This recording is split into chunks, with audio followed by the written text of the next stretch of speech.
কথায় বলে এক ফোঁটা রক্তই একটা জীবন। এই বেদবাক্যকে স্মরণ করে খেলার মাঠে রক্তের যোগানে যাতে ঘাটতি না হয়, সেই প্রচেষ্টায় এগিয়ে এলো উত্তর চব্বিশ পরগনার বনহুগলির ত্রিসপ্তক ক্লাব। এবারে ৪৯তম বছরে পড়ল তাদের এই রক্তদান শিবির। তাদের এই মানবিক উদ্যোগে সাড়া দিয়ে রবিবাসরীয় এই আয়োজনে হাজির ছিলেন আইএফএ সচিব অনির্বাণ দত্ত, ইউনাইটেড স্পোর্টস কর্তা নবাব ভট্টাচার্য, কোচ রঞ্জন ভট্টাচার্য, বিশিষ্ট ক্রীড়া সাংবাদিক দুলাল দে এবং খড়দহের বিধায়ক ডক্টর কল্যাণ চক্রবর্তী। এই অভিনব উদ্যোগ নিয়ে কি জানালেন তারা, শুনুন। দরকার, অপরিহার্য, রক্তের কোনো বিকল্প হয় না। আর বনহুগলি ত্রিসপ্তক ক্লাব যে উদ্যোগ নিয়েছে তার কোনো প্রশংসাই যথেষ্ট নয়। একটা রক্ত মানে 3টে প্রাণ বাঁচানো সম্ভব, এবং এই যে মানুষের পাশে দাঁড়ানো, এটাই কিন্তু ক্লাবদের কাজ। ক্লাবের কাজ হলো খেলাধুলো, সমাজের সাথে থাকা, সমাজের উন্নতির জন্য কাজ করা, এবং সেই কাজে ব্রতী হয়ে বনহুগলি ত্রিসপ্তক ক্লাব যে কাজ করছে, আমার মনে হয় এটাই সবথেকে বড় কাজ, এটাই দরকার। এই কাজের জন্যে এই ক্লাবের সকল সদস্যদের এবং যারা রক্ত দিতে এসেছে, যারা আজকের এই রক্তদান শিবিরকে রক্ত দিয়ে সফল করেছে, তাদের সকলকে আমার অন্তর থেকে ধন্যবাদ।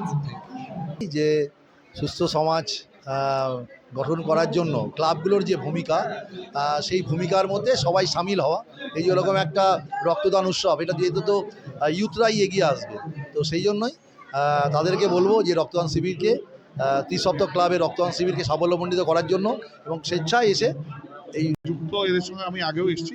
এদের আন্তরিকতা, অসম্ভব আন্তরিকতা।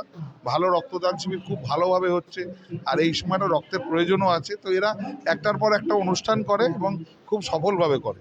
তো আমি বারবার যেটা বলি যে বরানগরের ক্লাব কালচারটা খুব স্ট্রং, এবং এটা এরকমভাবে আরও ভালোভাবে চলুক।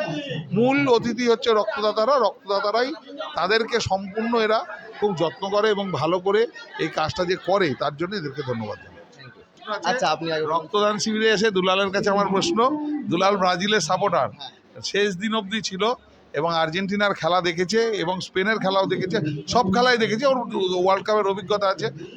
ভারতবর্ষের সঙ্গে, ভারতবর্ষের ফুটবল কালচার বা ফ্যান কালচারের সঙ্গে, ফুটবল কালচার এবং ফ্যান কালচারের সঙ্গে পৃথিবীর অগ্রগণ্য দেশগুলোর ফ্যান কালচার এবং ফুটবল কালচারের কতটা ডিফারেন্স, এইটা শুনতে চাই।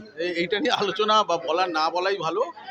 কোনো মিলই নেই, কয়েক যোজন পার্থক্য। কারণ ওরা একটা স্পোর্টিং কালচারে বড় হয় আর আমরা স্পোর্টিং কালচারে বড় হই না।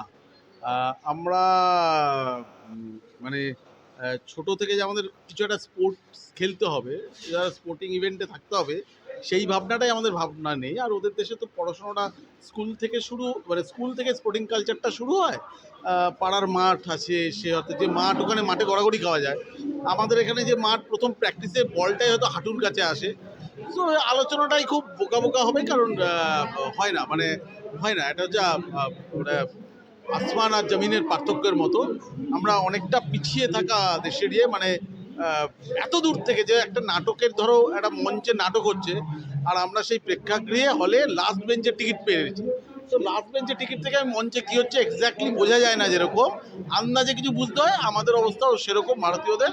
তো ওই যোজনটা, পার্থক্যটা মানে কমাতে গেলে ইনফ্রাস্ট্রাকচারটা প্রচুর ডেভেলপমেন্ট করতে হবে প্রফেশনাল লোক দিয়ে। আমরা বেশি ইমোশনাল, আমরা ভালো সাপোর্ট করতে পারি, কিন্তু আমরা স্টেজের রোলে আসতে পারি না। আমরা শুধু সাপোর্ট করবো, চিৎকার করবো। আমরা বাংলাদেশ যা হয় ওখানে দেখতে আমার হাসতাম, কোথায় হচ্ছে, কোথায় লাফাচ্ছে।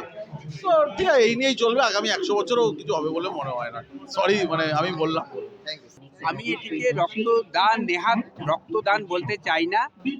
এর পরিভাষা হওয়া উচিত রক্তার্পণ, অর্থাৎ রক্তকে উৎসর্গ করুন। দানের মধ্যে থাকে কি, একজন দাতা এবং একজন গ্রহীতা, উত্তমর্ণ এবং অধমর্ণের কনসেপ্টে আসে।